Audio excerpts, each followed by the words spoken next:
Hello everyone, welcome back to Physics Phantom. Guys, my name is Manisha and again I am back with another video. आज हमारा day 2 है जिसमें मैं आपको types of forces करवाऊंगी। Day 1 वाली class में मैंने आपको फोर्सेस बताए थे, फोर्स क्या होता है और किस तरीके से उस पर जो नेट फोर्स है कब कैलकुलेट करेंगे, कांटेक्ट नॉन कांटेक्ट, मतलब कि इससे रिलेटेड, फोर्स से रिलेटेड जितना भी इंट्रो था वो मैंने जो मंडे वाली क्लास थी, मतलब ये लास्ट वीडियो थी, उसमें मैंने दे दिया था।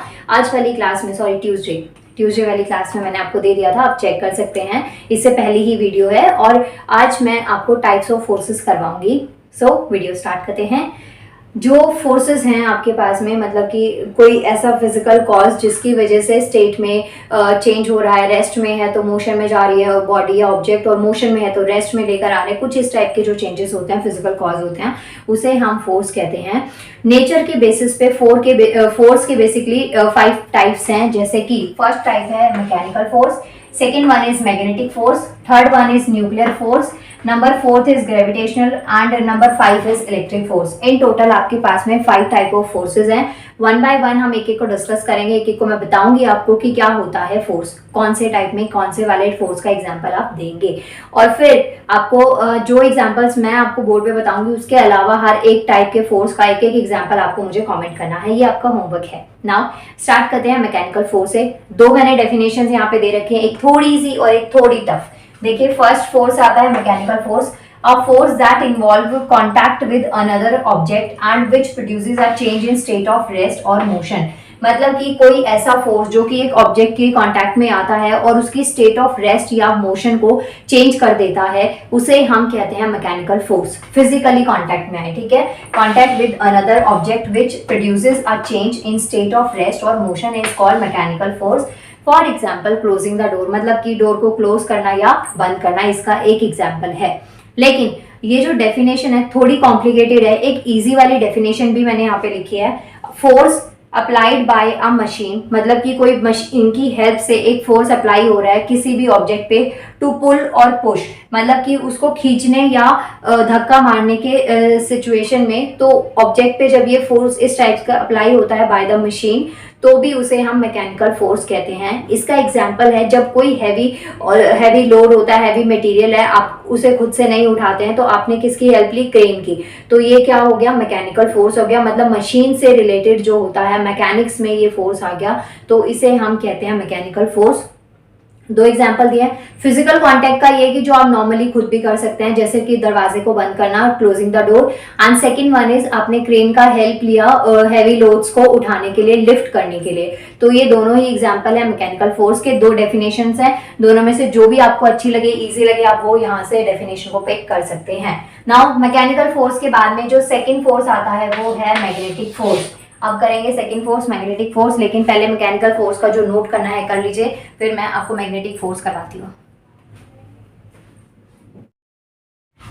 नाउ गाइस, मैकेनिकल फोर्स के बाद में सेकंड फोर्स आता है मैग्नेटिक फोर्स। मैग्नेटिक फोर्स क्या होता है, नाम से क्लियर हो रहा होगा कि यहाँ पे एक मैग्नेट रोल प्ले कर रहा है, तो इट मीन्स इस फोर्स में कोई फिजिकल कांटेक्ट की जरूरत नहीं होती है। जैसे कि मैकेनिकल फोर्स में मैंने आपको बताया था कि क्रेन से आप किसी हैवी लोड को लिफ्ट कर रहे हैं, तो उसमें दोनों ही चीजें आपस में फिजिकल कांटेक्ट में आई, तभी ये चीज पॉसिबल हुई। लेकिन मैग्नेटिक फोर्स में ऐसा नहीं होता है, मैग्नेटिक फोर्स में कोई फिजिकल कांटेक्ट नहीं होता है। For example is a non contact force. Non contact force क्या होता है, फर्स्ट वीडियो में जो मैंने ये फोर्स स्टार्ट किया था उसमें मैंने आपको बताया था, नॉन कांटेक्ट फोर्स वो जिसमें कोई भी फिजिकल कांटेक्ट नहीं होता है, फिजिकली किसी ऑब्जेक्ट की या एक्सटर्नल उसकी जरूरत नहीं पड़ती कि फिजिकल टच में आके फिर उस ऑब्जेक्ट या उसके ऊपर किसी तरीके का फोर्स अप्लाई किया जाए।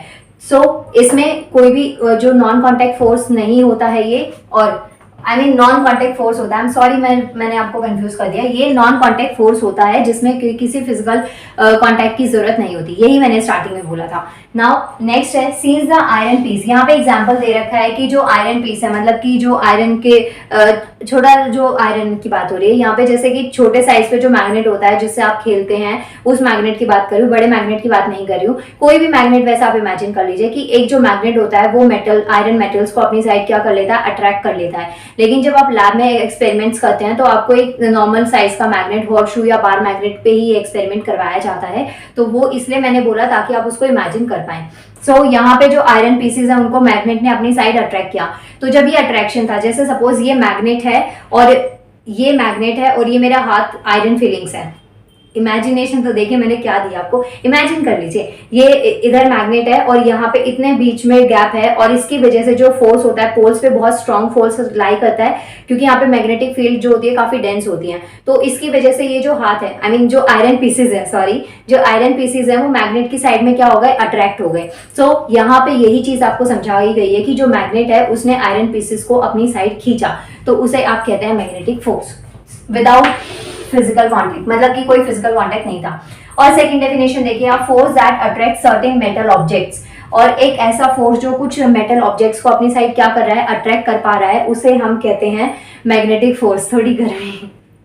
नाउ देखिए इसका एग्जाम्पल है कंपास हो गया, ट्रेन ट्रैक्स हो गई, मैग्नेट हो गया जो कि रेफ्रिजरेटर में लगता है, और मोटर इसका एग्जाम्पल है। रेफ्रिजरेटर का मैं आपको बताती हूँ, मेरे साथ भी एक सीन हुआ था। मैंने एक हॉरर मूवी देखी एंड आई वाज लाइक कि सच में भूत होते हैं। तब बुद्धि नहीं थी, अब तो है बुद्धि मुझ में थोड़ी बहुत, तो तब मुझे पता नहीं था और मैं सच में उस मूवी के बाद में बहुत ज़्यादा डर गई थी। और जो घर का फ्रिज है मैंने उसे खोला और वो अपने आप ऑटोमेटिकली ना बंद हो गया जैसे मैंने टर्न किया, और मैंने जब टर्न वापस करके देखा तो वो बंद था। तो मुझे लगा कि ये भूत ने किया है, मतलब थी बहुत फनी सिली सी थी, बट कोई नहीं। मैं बता रही हूँ ऐसा कुछ होता है कि जो फोर्स है, जो डोर्स होता है, जो फ्रिज का डोर होता है उसमें सेंसर भी लगे हुए होते हैं, तो वो एक तरीके का मैग्नेटिक वर्क ही होता है जिस फोर्स की वजह से वो अपने आप क्लोज हो जाता है या उसको खींच लेता है। ऐसे इस सिली सी स्टोरी में मत जाइएगा।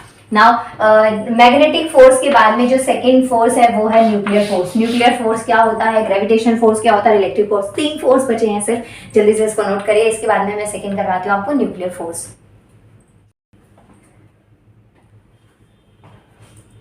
नाउ मैग्नेटिक और मैकेनिकल फोर्स के बाद में अब मैं आपको 2 फोर्सेस करवाती हूँ। फर्स्ट है nuclear force and second one is electric force.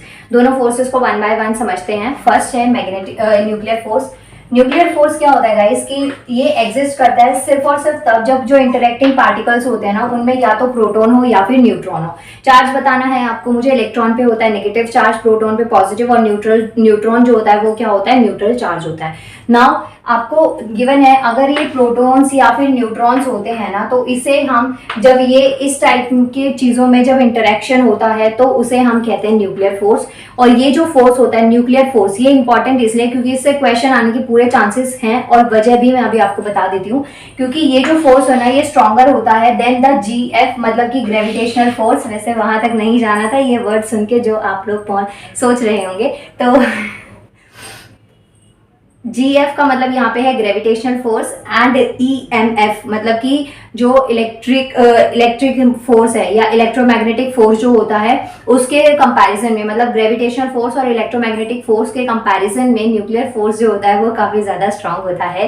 कुछ सोच कर हंसी आ गई मुझे भी तो देखिए यहाँ पे ये 2 फोर्सेस हैं। तो क्वेश्चन में आपसे कैसे पूछा जाता है, जो ये न्यूक्लियर फोर्स है आपसे पूछा जाएगा कि ये स्टेटमेंट दे दी जाए कि इनमें से जो आपको 4 टाइप के फोर्सेस गिवन है इनमें से कौन से वाला फोर्स ग्रेविटेशनल फोर्स और इलेक्ट्रोमैग्नेटिक फोर्स से स्ट्रांग होता है, तो आपको आंसर देना है न्यूक्लियर फोर्स। ओके नाउ इसमें जो न्यूक्लियर फोर्स की अगर बात करें तो ये 2 टाइप से होता है, एक होता है स्ट्रॉन्ग न्यूक्लियर फोर्स और एक होता है वीक न्यूक्लियर फोर्स। इन दोनों फोर्सेस के बाद में जो नेक्स्ट फोर्स आता है वो है आपके पास में इलेक्ट्रिक फोर्स। ये लास्ट वाला जो फोर्स है ना, ये ग्रेविटेशनल थोड़ा ज्यादा डेप्थ में घुस के समझाने वाली हूँ, इसलिए मैंने इसको अभी छोड़ दिया क्योंकि इसमें ना स्पेस थोड़ा कम बचा था यहाँ पे। सो आई थॉट कि पहले इलेक्ट्रिक फोर्स समझा दूं मैं आपको, उसके बाद में मैं आपको ग्रेविटेशनल फोर्स समझाती हूँ। इलेक्ट्रिक फोर्स की अगर हम बात करें तो ये ऐसा फोर्स होता है, इसका एग्जांपल से मैं आपको समझाती हूँ। जैसे कि जो ग्लास रॉड होती है उसको वूल से या किसी ऐसे कपड़े से जो वुलन क्लॉथ होते हैं उससे रब किया, इसकी पूरी एक्टिविटी है। कम से कम ये जो वीडियो है ना वो 23-24 मिनट्स की है, जो मैंने काफी पहले चैनल पे अपलोड कर दी थी। लिंक मैं डिस्क्रिप्शन में डाल दूंगी। अदरवाइज आप यूनिट्स जो चार्जेस वाला टॉपिक है ना इलेक्ट्रोस्टैटिक, उसमें मैंने ये चीज कवर करी। इलेक्ट्रोस्टैटिक यूनिट 11th क्लास का ये टॉपिक है, उसमें मैंने इसको बहुत डिटेल में समझाया, वहां से देख सकते हैं। अदरवाइज जो 2 और एग्जांपल है उससे आपको जल्दी समझ में आ जाएगा। सेकंड वन इज विद वूल, और या फिर विंटर वियर्स, जो सर्दियों के हम कपड़े पहनते हैं उनको जब उतारते हैं एक तरीके का ना फ्रिक्शन होता है, एक तरीके का स्पार्क होता है और एक बहुत ही स्पार्कल सा साउंड होता है। मतलब कि मैं उसे एक्सप्लेन नहीं कर पा रही हूँ वर्ड्स में, बट ये सब आपने ऑब्जर्व किया होगा, ऐसा कुछ होता है। और इसके बाद में जो सेकेंड एग्जाम्पल है कि आपने स्केल को या फिर कॉम्ब को रब किया और उस जो आपके हेयर्स में ऑयल होता है उसकी वजह से एक तरीके का फ्रिक्शन क्रिएट हुआ और आप पेपर को ऐसे स्केल से उठा देंगे। शायद ये वाला साइंटिस्ट लेवल पे बच्चे आप लोग गए होंगे ना, ये जब छोटे बच्चे होते हैं ना वो ये डेफिनेटली करते हैं, उनके अंदर का जब साइंटिस्ट जागता है तो क्या करते हैं, ऑयल लगा हुआ होता है बालों में, स्केल लिया उसको ऐसे से रब किया और उससे ना पेपर के पीसेस को उठाने का ट्राई करना, तो कुछ कभी करना ऐसी चीज है। तो ये जो एग्जाम्पल है ना ये आते हैं आपके इलेक्ट्रिक फोर्स में। जो विंटर वियर्स का मैं बता रही हूँ, जो वुलन क्लोथ्स होते हैं, जो सर्दी के कपड़े होते हैं, उनमें जो इलेक्ट्रिक फोर्स अप्लाई हो रहा है वो होता है अट्रैक्टिव इलेक्ट्रिक फोर्स। और जो कॉम का मैंने एग्जांपल दिया कि चार्ज उसमें रब किया, चार्ज कॉम हो गया, तो उसमें होता है रिपल्सिव फोर्स। दो टाइप से हो गया, एक हो गया अट्रैक्टिव और एक हो गया रिपल्सिव। आई होप आपको दोनों फोर्सेस क्लियर हो गए होंगे। इसको नोट कर लीजिए, तब नोट कर लीजिए आप यहाँ पे। और इसके बाद में फिर अब हम आगे करेंगे, लास्ट फोर्स है ग्रेविटेशनल फोर्स। वीडियो शायद थोड़ी लंबी हो गई है बट पढ़ लेना आप, क्योंकि जरूरी है, अभी एग्जाम आ रहे हैं ना इसलिए। तो अब करते हैं ग्रेविटेशनल फोर्स। नाउ गाइस, इस वीडियो का लास्ट फोर्स है ग्रेविटेशनल फोर्स। क्या होता है? ग्रेविटी वर्ड सबने सुना होगा और इस फोर्स से आप काफी हद तक फेमिलियर होंगे। इसका मैं एक एग्जांपल दे देती हूँ पहले, उसके बाद में इस फोर्स को डेफिनेशन के साथ समझाती हूँ। फॉर एग्जांपल, आपने कोई चीज ऊपर से नीचे फेंकी तो ऑब्वियसली वो नीचे आएगी due to gravity. Gravity exist करती है, वो फोर्स अपनी साइड ऑब्जेक्ट को नीचे खींच लेता है। या फिर कोई चीज आप ऊपर फेंक रहे हैं, जैसे सपोज आपने कोई बॉल है या फिर कुछ भी ऐसी चीज जो आपने ऊपर थ्रो करी और वो ऑटोमेटिकली नीचे आ जाती है एक पर्टिकुलर हाइट पर जाने के बाद, तो यहाँ पे भी क्या फोर्स, कौन सा फोर्स एग्जिस्ट कर रहा है? Gravitational force. एक बार और इसको समझते हैं, इसे कहते हैं गुरुत्वाकर्षण बल। ओके, नाउ देखिए, फोर्स ऑफ अट्रैक्शन, मतलब कि ऐसा फोर्स ऑफ अट्रैक्शन जो कि किसके बीच में, दो मासेस के बीच में एग्जिस्ट करता है, between two masses, exist between two masses. For example, मैंने अभी आपको एग्जाम्पल दिया, एक तो ये वाला एग्जाम्पल मैंने आपको दे दिया कि जैसे आप किसी चीज को ऊपर हवा में उछालते हैं और वो चीज वापस से नीचे आ रही है, कोई बॉल है या कुछ भी, आप एग्जाम्पल ले सकते हैं। तो यहाँ पे ग्रेविटेशनल फोर्स एग्जिस्ट करता है। उसके अलावा जितनी भी गैसेस होती हैं जो सन में होती हैं, forces that hold the gases in the sun, तो जिस फोर्स से वो गैसेस होल्ड हो रही हैं, वहां पे रुकी हुई हैं, वो भी कौन सा फोर्स है? ग्रेविटेशनल फोर्स, गुरुत्वाकर्षण बल। इसके बाद में जो नेक्स्ट एग्जाम्पल है इस फोर्स का, वो है responsible for the force which is responsible for the revolution to the moon around the earth. मतलब कि मून का घूमना भी जो है ना वो किस फोर्स के ऊपर डिपेंड करता है? Gravitational force. जो ग्रेविटेशनल फोर्स है गाइस, इसका आप बहुत सारे डेली के एग्जाम्पल से इसको लर्न रख सकते हैं क्योंकि ये बहुत ईजी सा फोर्स है। और इसके साथ में आपके सारे फोर्सेस कंप्लीट हो गए। 5 फोर्सेस मैंने करवा दिए इस वीडियो में, और आप नोट कर लेना। वैसे ये नोट करने वाली हैंडराइटिंग मेरी मुझे लग तो नहीं रही है। मैंने स्टार्टिंग में जब वीडियो स्टार्ट करी थी ना तो मैं बहुत अच्छे से लिख रही थी, तो उसके बाद में वीडियो के लास्ट तक आते आते ना पता नहीं क्या होता है कि राइटिंग ऐसी बहक सी जाती है। गर्मी की वजह से मुझे लगे ना लगे, मेरी राइटिंग को पक्का लग जाती है। नोट करने लायक नहीं है, आप इसको सुन लीजिए जो आपने याद रखना है, और उसके बाद में आप इसको अपने वर्ड्स में नोट कर लेना। नाउ मिलते हैं नेक्स्ट वीडियो में, जिसमें मैं आपको इनर्शिया करवाऊंगी और फ्रिक्शन करवाऊंगी। इनर्शिया बहुत टफ, प्लस बहुत टफ तो नहीं बट हाँ थोड़ा कॉम्प्लिकेटेड है, इसके कंसेप्ट्स क्लियर हो जाए तो ये काफी अच्छे से समझ में आ जाता है।